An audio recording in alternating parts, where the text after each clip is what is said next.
আসসালামু আলাইকুম, সবাইকে স্বাগত জানাচ্ছি আমার দেশ মিড ডে নিউজে। আপনাদের সঙ্গে আছে আমি হুমায়রা নাওচিন। দর্শক, শুরুতে জানিয়ে দেব সংবাদ শিরোনাম। চাঁদাবাজ ও সন্ত্রাসীদের তালিকা প্রকাশ করে শিগগিরই অভিযান, জানালেন স্বরাষ্ট্রমন্ত্রী।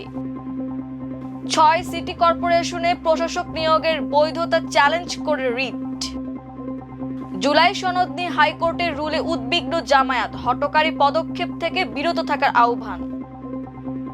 মধ্যপ্রাচ্যে সর্ববৃহৎ মার্কিন সামরিক ঘাঁটিতে ইরানের ব্যালিস্টিক ক্ষেপণাস্ত্রের আঘাত। ইসরায়েল ও মার্কিন সেনা ঘাঁটিতে IRGC 230 ড্রোন ও 40টি ক্ষেপণাস্ত্র হামলা। ইরানে হামলায় 50,000-এর বেশি মার্কিন সেনা অংশ নিচ্ছে, ঘোষণা যুক্তরাষ্ট্রের। ইরানে যিনি সর্বোচ্চ নেতা হবেন তাকে মেরে ফেলা হবে, বলছে ইসরায়েল। ভূমধ্য সাগরে বিমানবাহী রণতরী চার্লস দ্য গল পাঠাচ্ছে ফ্রান্স। দর্শক, শুনছিলেন সংবাদ শিরোনাম, এবারে বিস্তারিত। স্বরাষ্ট্রমন্ত্রী সালাউদ্দিন আহমদ বলেছেন, চাঁদাবাজ ও সন্ত্রাসীদের তালিকা প্রকাশ করে শীঘ্রই অভিযান চালানো হবে। আইনশৃঙ্খলা পরিস্থিতি নিয়ন্ত্রণ করা সরকারের সবচেয়ে বড় চ্যালেঞ্জ। বুধবার দুপুরে ডিএমপি হল রুমে আয়োজিত সংবাদ সম্মেলনে তিনি এসব কথা বলেন। স্বরাষ্ট্রমন্ত্রী বলেন, বর্তমান সরকারের প্রধান অগ্রাধিকার আইন শৃঙ্খলা পরিস্থিতির উন্নয়ন এবং জনমনে স্বস্তি ফিরিয়ে আনা। পাশাপাশি যারা অবৈধ অস্ত্র বহন করে, সন্ত্রাসী কার্যক্রমে জড়িত এবং সমাজে বিশৃঙ্খলা সৃষ্টি করে তাদেরও পৃথক তালিকা তৈরি করে যাচাই বাছাই শেষে আইনের আওতায় আনা হবে। তিনি দেশবাসীর সহযোগিতা কামনা করে বলেন, আইন শৃঙ্খলা রক্ষায় শুধু আইন প্রয়োগকারী সংস্থা নয়, সচেতন নাগরিক সমাজেরও ভূমিকা আছে। বিগত সরকারের সময় একটি ফ্যাসিবাদী ব্যবস্থার কারণে অন্যান্য প্রতিষ্ঠানের মতো পুলিশ বিভাগও ক্ষতিগ্রস্ত হয়েছে। কিছু ব্যক্তির কর্মকাণ্ডের দায় পুরো প্রতিষ্ঠানের ওপর এসে পড়েছিল।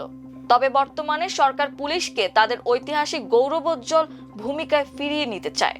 তিনি বলেন, আমরা চাই পুলিশ সত্যিকার অর্থে জনগণের বন্ধু হিসেবে প্রতিষ্ঠিত হোক, কোনো ব্যক্তিতান্ত্রিক বা স্বৈরতান্ত্রিক নির্দেশনায় নয়, বরং আইনের শাসন ও প্রাতিষ্ঠানিক পদ্ধতিতে পুলিশ পরিচালিত হবে। ঢাকা উত্তর, দক্ষিণ সহ দেশের 6 সিটি কর্পোরেশনে 6 জন পূর্ণকালীন প্রশাসক নিয়োগের বৈধতা চ্যালেঞ্জ করে হাইকোর্টে রিট দায়ের করা হয়েছে। বুধবার অ্যাডভোকেট গোলাম কিবরিয়া সহ সুপ্রিম কোর্টের 6 আইনজীবী এই রিট দায়ের করেন। অন্য 5 আইনজীবী হলেন জিল্লুর রহমান, আবু দাউদ নিজামী, আল মুত্তাকি বিল্লাহ, ইসমাইল হোসেন সবুজ ও খালিদ সাইফুল্লাহ। রিটে স্থানীয় সরকার সচিব, নির্বাচন কমিশন সহ সংশ্লিষ্টদের রিটে বিবাদী করা হয়েছে। এর আগে গত 22 ফেব্রুয়ারি ঢাকা উত্তর, দক্ষিণ সহ দেশের 6 সিটি কর্পোরেশনে 6 জন পূর্ণকালীন প্রশাসক নিয়োগ দেওয়া হয়। 6 প্রশাসক নিয়োগের প্রজ্ঞাপন জারি করেছে স্থানীয় সরকার, পল্লী উন্নয়ন ও সমবায় মন্ত্রণালয়ের স্থানীয় সরকার বিভাগ।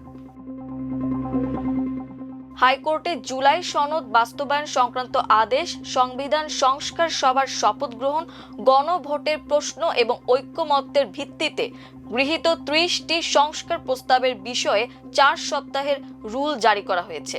এ পরিপ্রেক্ষিতে গভীর উদ্বেগ প্রকাশ করেছে বাংলাদেশ জামায়াতে ইসলামী। দলটি বলছে, পছন্দসই ফল পাওয়ার উদ্দেশ্যে আদালতকে ব্যবহার করার পুরনো কৌশল পরিহার করতে হবে।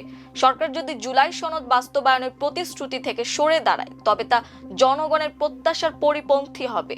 দলটির সেক্রেটারি জেনারেল মিয়া গোলাম পরোয়ার মঙ্গলবার রাতে এক বিবৃতিতে বলেন, রাজনৈতিক বিষয়কে আদালতের বারান্দায় টেনে নেওয়া সমীচীন নয়। অতীতে বিভিন্ন রাজনৈতিক ইস্যু আদালতের মাধ্যমে নিষ্পত্তির যে চেষ্টা হয়েছে তার পরিণতি ইতিবাচক হয়নি, বরং তা জাতীয় জীবনে বিভ্রান্তি ও অচলাবস্থা সৃষ্টি করেছে।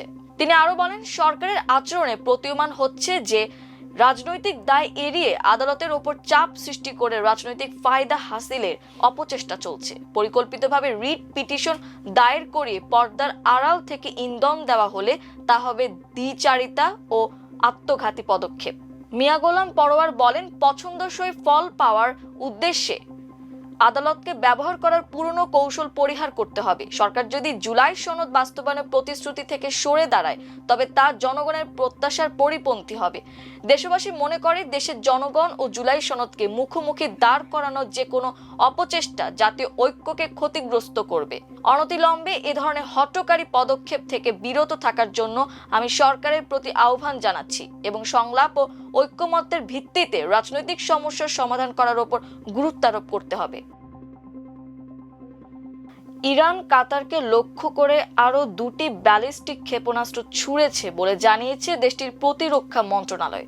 মন্ত্রণালয় বলেছে ক্ষেপণাস্ত্র দুটির একটি কাতারের আকাশ প্রতিরক্ষা ব্যবস্থা প্রতিহত করেছে, অন্যটি আল হুদাইদ এলাকায় অবস্থিত যুক্তরাষ্ট্রের বিমান ঘাঁটিতে আঘাত হেনেছে। এটি এ অঞ্চলে যুক্তরাষ্ট্রের সবচেয়ে বড় সামরিক ঘাঁটি। এ ঘটনায় তাৎক্ষণিকভাবে কোনো হতাহতের খবর পাওয়া যায়নি বলে জানিয়েছে কাতার। ইসরায়েলের প্রতিরক্ষা মন্ত্রী ইসরায়েল কাটজ আজ বুধবার হুঁশিয়ারি দিয়ে বলেছেন, ইরানের প্রয়াত সর্বোচ্চ নেতা আয়াতুল্লাহ আলী খামেনির উত্তরসূরি হিসেবে বেছে নেওয়া যে কোনো নেতাকেই তারা হত্যা করবেন। গত শনিবার তেহরানে যুক্তরাষ্ট্র ও ইসরায়েলের যৌথ হামলায় খামেনি নিহত হন। তার উত্তরসূরি বেছে নিতে ইরানের প্রস্তুতি চলছে। এরই মধ্যে আজ সামাজিক যোগাযোগ মাধ্যম এক্সে দেয়া এক পোস্টে ইসরায়েলি প্রতিরক্ষা মন্ত্রী লিখেছেন, ইসরায়েলকে ধ্বংস এবং যুক্তরাষ্ট্র, মুক্ত বিশ্ব ও আঞ্চলিক দেশগুলোর জন্য হুমকি তৈরি করতে এবং ইরানি জনগণকে দমন পীড়নের পরিকল্পনা এগিয়ে নিতে ইরানি শাসক গোষ্ঠী যে নেতাই নির্বাচিত করুক তাকে হত্যার নিশানা বানানো হবে। তার নাম যাই হোক বা তিনি যেখানেই থাকুন না কেন, এটা ঘটবে। ইরাকি কুর্দি অঞ্চলের সুলাইমানিয়ায় একটি ভবনে ড্রোন হামলা চালানো হয়েছে। স্থানীয় গণমাধ্যমের প্রতিবেদনে বলা হয়েছে, ভবনটি শহরে অবস্থিত একটি প্রাক্তন জাতিসংঘ সদর দপ্তর ছিল। হামলায় তাৎক্ষণিকভাবে একজন নিরাপত্তা রক্ষী আহতের খবর পাওয়া গেলেও বিস্তারিত ক্ষয়ক্ষতি সম্পর্কে জানা যায়নি। এক প্রতিবেদনে এ তথ্য জানিয়েছে আল জাজিরা। এছাড়াও ইরাক ও কুয়েতে মার্কিন সম্পদের উপর শত শত ড্রোন হামলার দাবি করেছে ইরান। আজ এক প্রতিবেদনে আল জাজিরা জানিয়েছে, ইরানের বিপ্লবী গার্ড বাহিনী IRGC দাবি করেছে তারা মধ্যপ্রাচ্যে মার্কিন সেনাদের আবাসস্থলের বেশ কয়েকটি স্থাপনায় 230টি ড্রোন হামলা চালিয়েছে, যার মধ্যে রয়েছে ইরাকের এরিবিলের একটি ঘাঁটি, কুয়েতের আলী আল সালেম বিমান ঘাঁটি এবং ক্যাম্প আরিফজান। এই হামলাকে তারা চলমান যুদ্ধের প্রথম শক্তিশালী পদক্ষেপ বলছে। এর আগে অপর এক প্রতিবেদনে আল জাজিরা জানায়, ইরানের বিপ্লবী গার্ড বাহিনী IRGC জানিয়েছে তারা মার্কিন ও ইসরায়েলি লক্ষ্যবস্তুতে 40টি ক্ষেপণাস্ত্র নিক্ষেপ করেছে। এটি ছিল মার্কিন ও ইসরায়েলি লক্ষ্যবস্তুতে তাদের 17তম বিমান হামলা। এদিকে হরমুজ প্রণালী বন্ধ করার প্রতিশ্রুতি দেয়া IRGC জলপথের উপর তাদের পূর্ণ নিয়ন্ত্রণ বজায় রেখেছে বলে দাবি করেছে, যেখানে ট্রাম্প বলেছেন তিনি ট্যাঙ্কারগুলিকে পাহারা দেওয়ার জন্য নৌবাহিনী মোতায়েনের জন্য প্রস্তুত। তবে ট্রাম্পের ওই হুঁশিয়ারিকে বৃদ্ধাঙ্গুলি দেখিয়ে এক বিবৃতিতে IRGCর নৌ কর্মকর্তা মোহাম্মদ আকবর জাদেহ বলেছেন, বর্তমানে হরমুজ প্রণালী ইসলামী প্রজাতন্ত্রের নৌবাহিনীর সম্পূর্ণ নিয়ন্ত্রণে রয়েছে। এদিকে সংযুক্ত আরব আমিরাতের ফুজাইরাহ উপকূলের কাছে একটি জাহাজ ক্ষেপণাস্ত্রের আঘাতে ক্ষতিগ্রস্ত হয়েছে বলে জানিয়েছে যুক্তরাজ্যের মেরিটাইম ট্রেড অপারেশনস। সংস্থাটি জানায় জাহাজটির ইস্পাত আবরণ ক্ষতিগ্রস্ত হয়েছে, তবে আগুন লাগেনি, ভেতরে পানিও ঢোকেনি। ক্রুজরা নিরাপদে আছেন এবং ঘটনাটি তদন্ত করা হচ্ছে বলেও জানানো হয়। অন্যদিকে ইরান ইসরায়েল যুক্তরাষ্ট্র যুদ্ধে প্রথমবারের মতো সরাসরি অংশ নিচ্ছে ফ্রান্স। প্রেসিডেন্ট ইমানুয়েল ম্যাক্রো জানিয়েছেন, ফ্রান্সের পরমাণু শক্তি চালিত বিমান বাহিনী রণতরী চার্লস দ্য গলকে ভূমধ্য সাগরে মোতায়েনের নির্দেশ দিয়েছেন তিনি। মঙ্গলবার টেলিভিশনে সম্প্রচারিত এক ভাষণে এ তথ্য জানিয়ে ম্যাক্রো বলেছেন, 2 মার্চ সোমবার ভূমধ্য সাগরীয় অঞ্চলের দেশ সাইপ্রাসে ব্রিটেনের সামরিক ঘাঁটিতে আঘাত হেনেছে ইরান থেকে নিক্ষিপ্ত ক্ষেপণাস্ত্র ও ড্রোন। যেহেতু সাইপ্রাস ইউরোপের দেশগুলোর জোট ইউরোপীয় ইউনিয়নের সদস্য, তাই ইইউর সনদ মেনেই সাইপ্রাসে নিরাপত্তার জন্য ভূমধ্য সাগরে নিজেদের বিমান বাহিনী রণতরী মোতায়েনের সিদ্ধান্ত নিয়েছে ফ্রান্স। ইতোমধ্যে চার্লস দ্য গল বাল্টিক সাগর থেকে ভূমধ্য সাগরের উদ্দেশ্যে রওনা হয়েছে বলেও জানিয়েছেন তিনি। এর আগে মধ্যপ্রাচ্যে যুদ্ধ পরিস্থিতির মধ্যে বৈশ্বিক জ্বালানির সরবরাহ ঠিক রাখতে হরমুজ প্রণালী দিয়ে চলাচলকারী তেলবাহী ট্যাঙ্কারগুলোকে পাহারা দিয়ে নিয়ে যেতে মার্কিন নৌবাহিনীকে নির্দেশ দেন দেশটির প্রেসিডেন্ট ডোনাল্ড ট্রাম্প। একই সঙ্গে উপসাগরীয় অঞ্চলে সামুদ্রিক বাণিজ্যের জন্য রাজনৈতিক ঝুঁকি বীমা চালু করতে একটি ফেডারেল সংস্থাকে নির্দেশ দেন তিনি। মঙ্গলবার ট্রুথ সোশ্যালে এক পোস্টে ট্রাম্প বলেন, এসব ব্যবস্থা তাৎক্ষণিকভাবে কার্যকর হবে এবং উপসাগরীয় অঞ্চলে চলাচলকারী সব শিপিং লাইনের ক্ষেত্রে প্রযোজ্য হবে। মার্কিন প্রেসিডেন্ট বলেন, আমি যুক্তরাষ্ট্রের ডেভেলপমেন্ট ফাইন্যান্স কর্পোরেশনকে খুবই যুক্তিসঙ্গত মূল্যে উপসাগর দিয়ে চলাচলকারী সব সামুদ্রিক বাণিজ্যের, বিশেষ করে জ্বালানি পরিবহনের আর্থিক নিরাপত্তা নিশ্চিতে রাজনৈতিক ঝুঁকি বীমা এবং গ্যারান্টি দেওয়ার নির্দেশ দিয়েছি। এটি সব শিপিং লাইনের জন্য প্রযোজ্য হবে। প্রয়োজনে যুক্তরাষ্ট্রের নৌবাহিনী যত দ্রুত সম্ভব হরমুজ প্রণালী দিয়ে ট্যাঙ্কারগুলোকে এসকর্ট দেয়া শুরু করবে। তবে ট্রাম্পের সেই ঘোষণার পর আইআরজিসি হরমুজ প্রণালীর সম্পূর্ণ নিয়ন্ত্রণ তাদের হাতে থাকার কথা জানালো। ইরানে যুক্তরাষ্ট্র ও ইসরায়েলের যৌথ হামলা শুরুর পর থেকে মধ্যপ্রাচ্য ছেড়েছেন প্রায় 9,000 মার্কিন নাগরিক। যুক্তরাষ্ট্রের পররাষ্ট্রমন্ত্রী মার্কো রুবিও এ তথ্য নিশ্চিত করেছেন। দুবাইয়ে মার্কিন কনসুলেটের পাশে ড্রোন হামলার প্রসঙ্গ টেনে রুবিও জানান, সেখানে অবস্থানরত সমস্ত মার্কিন কর্মীর খোঁজ পাওয়া গেছে এবং সবাই নিরাপদে আছেন। রুবিও আরো বলেন, বর্তমানে মধ্যপ্রাচ্যের বিভিন্ন দেশ থেকে প্রায় 1,600 মার্কিন নাগরিক অঞ্চলটি ছাড়ার জন্য সহায়তার আবেদন করেছেন। এদিকে যুক্তরাষ্ট্র ও ইসরায়েলের বিরুদ্ধে দীর্ঘমেয়াদী যুদ্ধের প্রস্তুতি রয়েছে ইরানের, এবং তারা এখনো তাদের সবচেয়ে উন্নত অস্ত্রগুলো ব্যবহার করেনি বলে দাবি করেছে দেশটির প্রতিরক্ষা মন্ত্রণালয়।